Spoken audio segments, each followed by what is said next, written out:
Et salut à tous, ici Jacques Seller pour la chaîne ludique Underground et en peignoir pour une vidéo très bizarre.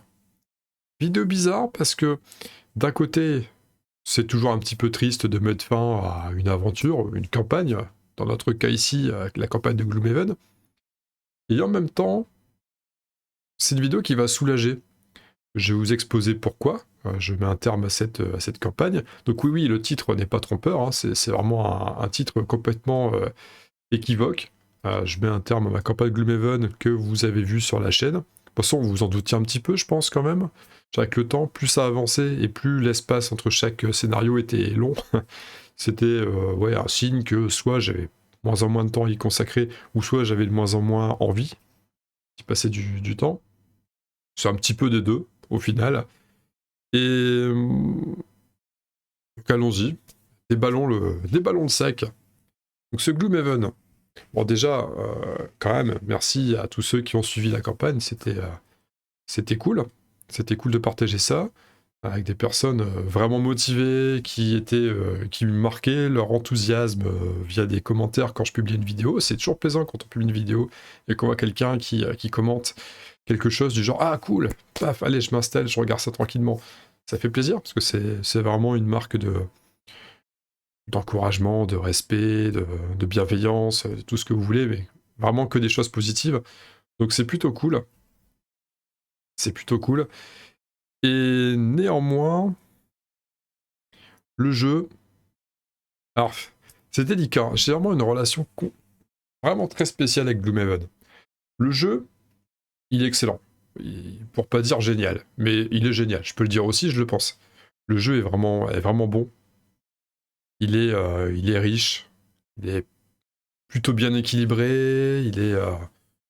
Il est passionnant. Enfin, vraiment, je pourrais y aller hein, de plein d'adjectifs qui sont aussi positifs. Mais bordel, en solo, en version physique, qu'est-ce que c'est lourd de tout sortir à chaque fois, de tout faire. Il faut... Déjà, il y a la sortie du matos, bon, j'ai pas la chance d'avoir une pièce dédiée avec une table dédiée à Gloomhaven, hein, donc forcément, moi, quand je joue, je dois ressortir le matos, je dois le ranger ensuite. J'ai rien que ça, c'est beaucoup de temps. Et comme c'est beaucoup de temps, forcément, moi j'installe ça, là je vous donne un petit peu l'idée de comment ça se passe en coulisses. Je mets une petite vidéo en même temps, en parallèle, histoire de monter dans un climat un peu plus cool, un peu plus détendu. Ce qui fait que comme je jette en même temps la vidéo, je suis un petit peu plus lent à installer. Ça rallonge davantage le temps d'installation. Pareil pour le rangement. Quoique le rangement, non, ça appuie vite parce que généralement je suis mort. Donc parfois même je laisse tout en vrac et je range le lendemain. Mais enfin, il y a quand même un temps de rangement.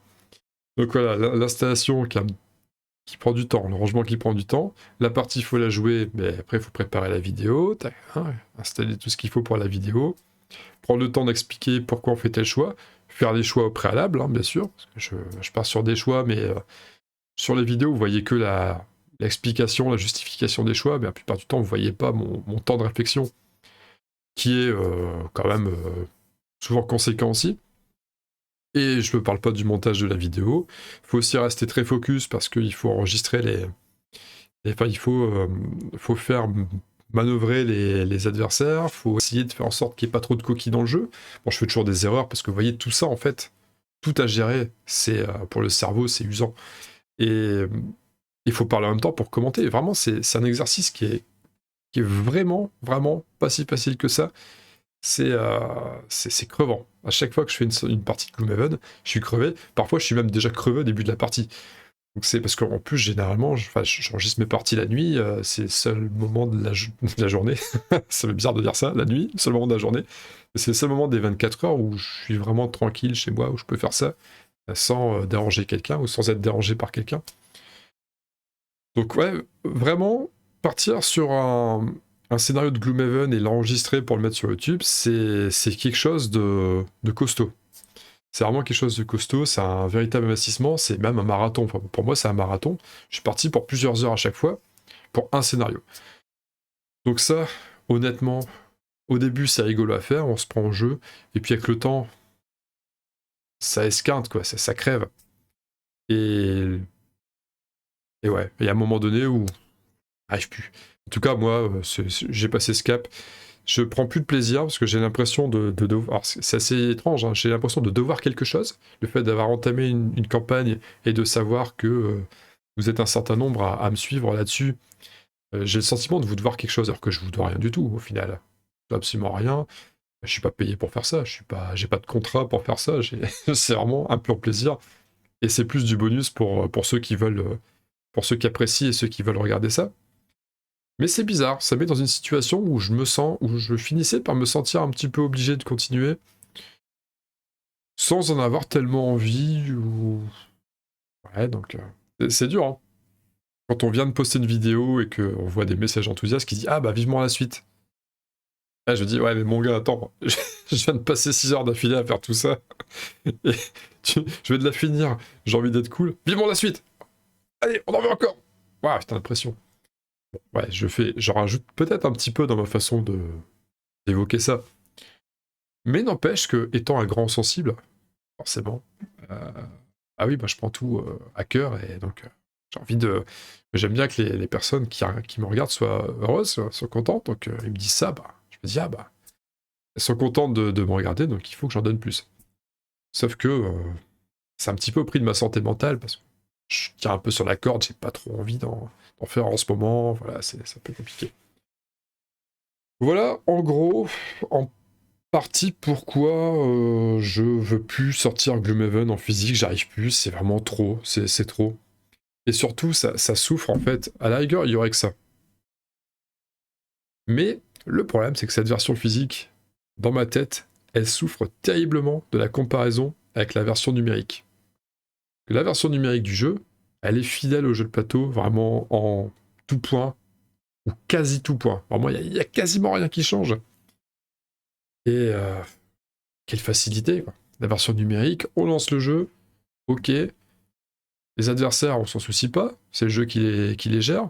Nous, on a juste à gérer notre bonhomme, on nous mâche la lecture. Enfin, on nous mâche la lecture si on comprend l'anglais. On regarde les textes en français quand même, mais on nous mâche tout. On nous mâche tous les efforts de préparation du jeu, de rangement du jeu, il n'y a pas à ranger. Vraiment, on gagne un temps de malade. Et allez, bah c'est forcément. Pour moi, le seul défaut à sortir Gloomhaven, c'est tout ça. Tous les défauts dans la version physique, en solo, on les a pas dans la version numérique en solo. Alors je dis pas la version physique, on aurait été plusieurs, ça aurait peut-être été un petit peu différent. À plusieurs, on peut plus facilement, déjà après tout préparer ensemble, ça va plus vite, hein, ça va X fois plus vite, X étant le nombre de joueurs à la table. Et pareil pour les règles. Il y a moins d'erreurs de règles parce qu'il y en a toujours un qui dit bah, attendez, vous êtes sûr qu'on n'a pas oublié ça, machin. Ouais, voilà, ça passe bien, ça passe mieux. En version numérique, quelle tranquillité. C'est tellement plus fluide, tellement plus facile. Donc c'est dur, vous voyez, on a notre campagne en numérique justement avec les copains avec lesquels je joue sur Twitch, là, on fait nos sessions le jeudi, on a fait une petite pause ces derniers temps, mais on a repris jeudi dernier. On se fait 3 scénars par soir. On se fait 3 scénars par semaine, vous imaginez? Ça va plus vite, hein. 3 scénars par semaine, alors que là, sur ma chaîne, je suis à un scénar tous les 2 mois maintenant, voire plus. J'étais à peu près à un scénar tous les mois et demi ou quelque chose comme ça. Ah, ça avance pas de la même manière. Donc voilà, à un moment donné, je me suis dit, non, mais je suis trop en train de forcer, ça va pas. J'ai plus envie, donc j'arrête. C'est plutôt que me forcer à faire quelque chose, que ça se ressente, que je me force à le faire, et puis me dégoûter davantage du jeu. Non, y a pas... le but, c'est pas de me dégoûter du jeu. Donc cette boîte-là, figurez-vous que je m'en débarrasse. Voilà, je m'en débarrasse, je l'ai mis en vente. Et elle partira quand elle devra partir. Par contre, ce qui est assez rigolo, alors donc j'ai tout rangé, hein, j'ai tout remis dedans, ça m'a pris un temps fou aussi, parce que d'ailleurs j'ai même pas réussi à tout mettre dedans, j'ai encore les mousses, j'ai dû faire un rangement à ma façon, mais bon, au final ça va, tout est quand même rentré, c'est bien. Par contre, les amis, je me suis, en rangeant le jeu, et en soulevant le thermoformage du fond de la boîte, j'ai découvert un truc, j'ai découvert une enveloppe. Et ça, alors je sais pas si c'est fait exprès qu'elle soit là, je sais pas si je l'avais déjà vue avant, que je l'avais oublié, mais qu'elle avait glissé entre-temps dans la boîte quelque part. C'est assez obscur. Figurez-vous que dans cette grosse boîte en dessous du thermoformage, j'ai trouvé cette enveloppe. Petite enveloppe. Je vais poser la boîte.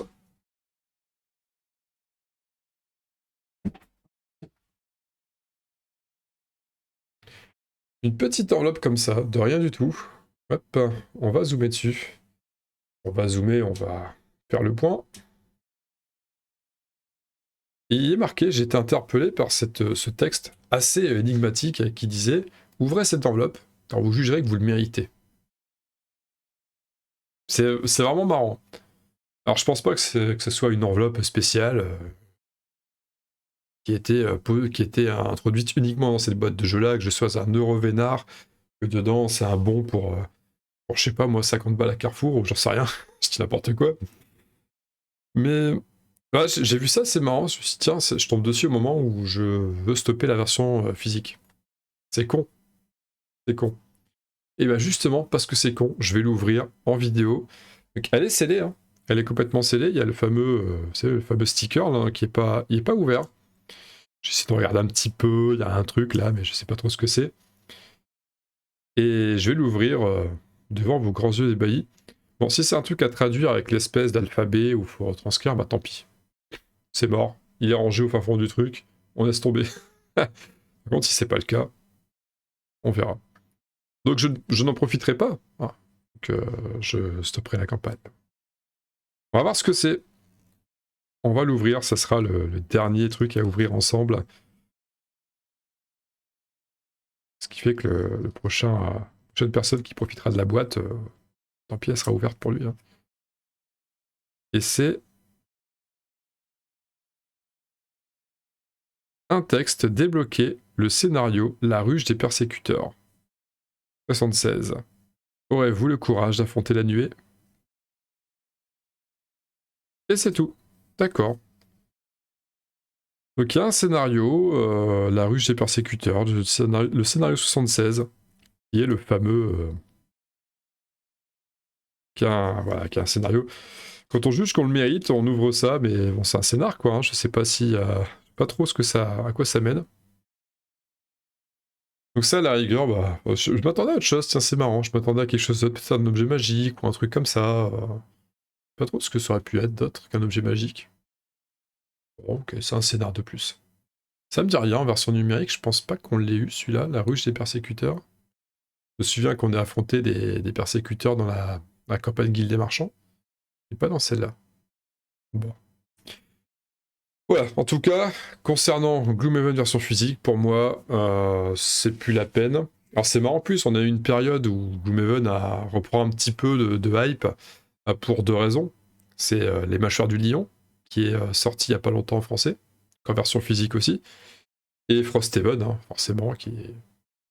Je sais plus où ça en est au niveau de la campagne. Enfin, la campagne est déjà finie depuis un moment, mais je sais pas où ça en est au niveau de la distribution du jeu, si c'est prévu dans encore un moment ou pas. Mais bon, bref, en tout cas, Gloomhaven n'est pas totalement mort. En termes de hype, c'est pas mort du tout.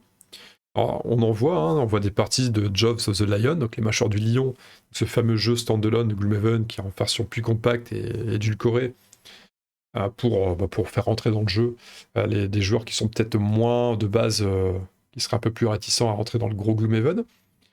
On voit des parties apparaître sur internet. Bon, ok, hein, tant mieux, pourquoi pas, c'est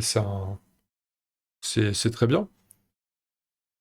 Figurez-vous, chers copains, chères copines, que je vous ai dit que j'arrêtais la campagne en version physique. En réalité, j'ai une idée derrière la tête. J'ai bien envie de vous proposer la campagne en version numérique. Alors je sais que ça va... J'ai pas précisé. La campagne, justement, Mâchoire du Lion. Je sais que certains d'entre vous sont complètement... je vais pas dire anti-jeu vidéo, c'est peut-être un petit peu extrême, mais en tout cas, pour qui l'idée du jeu de plateau, c'est en physique, et c'est pas c'est pas en jeu vidéo, c'est pas avec des outils numériques, etc. Ça leur convient pas. Moi, je respecte totalement ça, parce que moi, c'est pareil. Hein. À un moment donné, j'étais un peu aussi dans cette même veine-là. Bah, j'ai toujours été un petit peu joueur de jeux vidéo aussi à côté, donc ça me dérangeait pas tant que ça, pas à 100%. Mais je dois reconnaître que quand je vois la façon dont certains jeux vidéo sont retranscrits en version numérique, c'est dommage de s'en priver. Que ce soit sur Board Game Arena pour de la version numérique en version navigateur, ou que ce soit Gloomhaven, parce que honnêtement, la version Gloomhaven numérique qu'on trouve sur Steam, elle est très très bonne. Pour moi, elle est très très très bonne. Et de toute façon, j'ai pas besoin d'en dire plus, vous voyez, au point que je me débarrasse du jeu version physique pour me concentrer uniquement sur la version numérique, c'est que j'ai pas besoin d'autres arguments. Vous avez compris que je la trouvais vraiment très bonne. Donc ce que je ferai, c'est que je vous proposerai du let's play, tranquille, comme je faisais pour Gloomhaven en version physique, mais je recommencerai une campagne en version numérique, avec les personnages des Mâchoires du Lion. Je pense que je la jouerai solo. Je joue avec 3 personnages, parce que je pense que le 2 personnages, c'est... Je trouve que c'est déjà un petit peu lourd quand même en solo. 3, c'est encore plus lourd. Mais comme on est sur une version jeu vidéo, comme le jeu nous allège, ce que je disais tout à l'heure, le jeu vidéo nous allège de la partie on gère les ennemis, parce que c'est le jeu vidéo qui s'en charge, je récupérerai un petit peu de cellules grises que je pourrais allouer à ce 3e perso. Puis ça va faire ça fait un bon coup de fraîcheur de commencer avec des persos différents, les 4 persos de Jaws of the Lion. Je sais qu'il y a un lanceur de hache, je crois, quelque chose comme ça me dirait bien de le jouer celui-là, de un inox, ou une inox, je sais plus. Je me souviens plus des noms des 4 persos, mais ouais, ça va être intéressant de les jouer, c'est sûr. Donc voilà ce que je vous propose dans un avenir relativement proche, parce que le moment où je vous parle, Jaws of the Lion, ça sort, avec la DLC du jeu vidéo sort le 17, donc dans 2 semaines, on est le 2, j'enregistre là, on est le 2 mai, 17 mai, donc c'est dans 15 jours. Ça sort dans 15 jours, et à ce titre d'ailleurs, je vous glisse une petite info comme ça, je remettrai une pastille, je sais pas si je ferai une annonce vidéo à ce propos-là, ou peut-être, ça dépendra de mon humeur, ou si je mettrai un billet dans l'onglet communautaire de ma chaîne. Mais j'organiserai un quiz, certainement le jeudi de la semaine où la DLC Jaws of the Lion sort, le 19, jeudi 19 mai, si tout va bien, je vous proposerai, donc là ça sera sur ma chaîne Twitch, parce que techniquement je ne peux le faire que là, je proposerai une soirée quiz. Une soirée quiz en 2 parties, parce que coïncidera à ce moment-là, elle a sorti, alors plus ou moins, ça coïncidera plus ou moins, je crois que la sortie se fera un petit peu plus tard pour ce dont je vais vous parler, mais il y a aussi la DLC de Terraforming Mars qui va sortir. Et la DLC Terraforming Mars, de version numérique aussi, ça sera la double carte Hélas Elysium, qu'on connaît depuis un moment déjà sur Terraforming Mars en version physique. Elle sort en DLC pour la version numérique. Si tout va bien, d'après ce que me disait Alain, mon contact et ami de chez Asmodée Digital, c'est prévu normalement ce mois-ci, si tout va bien. S'ils sont pas à la bourre ou s'il n'y a pas un truc, un petit accrochage, un truc comme ça au niveau du développement, mais il n'y a pas trop de raison que ça se passe mal. J'imagine que ça devrait aller. Donc la soirée, ça sera quiz 20 questions sur Gloomhaven et un autre quiz 20 questions sur Terraforming Mars. Je ne sais pas par lequel je commencerai. On verra bien un moment opportun, ou je ferai peut-être un sondage quelque part sur YouTube. C'est un détail à la rigueur. Donc je ferai un double quiz, 20 questions et 20 questions, 2 quiz indépendants. Et chaque vainqueur de chaque quiz remportera la DLC, justement. Donc le vainqueur du quiz Gloomhaven gagnera une DLC pour Jaws of the Lion, et le vainqueur du quiz Terraforming Mars gagnera une DLC pour Hélas Elysium sur Terraforming Mars version numérique. Donc voilà, des quiz qui peuvent être marrants. Si ces lots ne vous intéressent pas, venez quand même pour tester vos connaissances sur le jeu, sur les 2 jeux, ça peut être marrant. Je me demande, parmi vous qui suivez la campagne Gloomhaven, est-ce qu'il y a beaucoup de personnes qui jouent aussi à Terraforming Mars? Est-ce qu'on est sur 2 communautés vraiment distinctes, ou si on a une communauté qui joue aux 2? Enfin, il y en a qui jouent 2, c'est sûr, mais beaucoup, pas beaucoup, je ne sais pas, je me pose la question. Voilà grosso modo pour les petites news comme ça. À mon avis, je proposerai quelques clés, j'offrirai aussi quelques clés pour des jeux Asmodée Digital autres, des trucs. J'ai quelques clés en réserve encore, je pense que j'offrirai ça, je ferai le tirage au sort au moment voulu. En tout cas, ce jeudi 19 mai peut être une bonne petite fête sympa. Je me demande si c'est pas l'Ascension d'ailleurs. Non, je crois que c'est la semaine d'après, le jeudi de l'Ascension. Ouais, ce qui serait peut-être pas une bonne date d'heure pour faire mon truc. Je vérifierai, mais en tout cas, si le 19 c'est pas l'Ascension, je ferai ça ce jeudi soir-là. Que dire d'autre? Un dernier petit mot par rapport à futur de la chaîne, enfin futur très très très très proche, parce que ça va arriver courant de cette semaine. Je ferai une vidéo pour parler j'allais dire les demeures d'épouvante, c'est pas ça. Non, rien à voir. Enfin, il y a le rapport d'Arkham. Je ferai une petite vidéo sur Bureau of Investigation. Je rejouerai l'enquête démo, genre une petite enquête démo qui dure pas très très longtemps. Et j'y mettrai un... Je sais pas encore comment je vais faire, ce sera peut-être un tirage au sort, ce sera peut-être une énigme, je sais pas encore. Le vainqueur gagnera une boîte de Bureau of Investigation offerte par les copains de chez Space Cowboys. Donc vous savez, c'est le jeu dont on a parlé quand j'avais invité Grégory Privat, l'auteur du jeu, sur ma vidéo de Radio Saloon il y a... Je l'ai posté quand? Il y a un mois peut-être, quelque chose comme ça, ou 3 semaines, je sais plus. Il y a quelques temps, mais il n'y a pas si longtemps que ça. Donc voilà.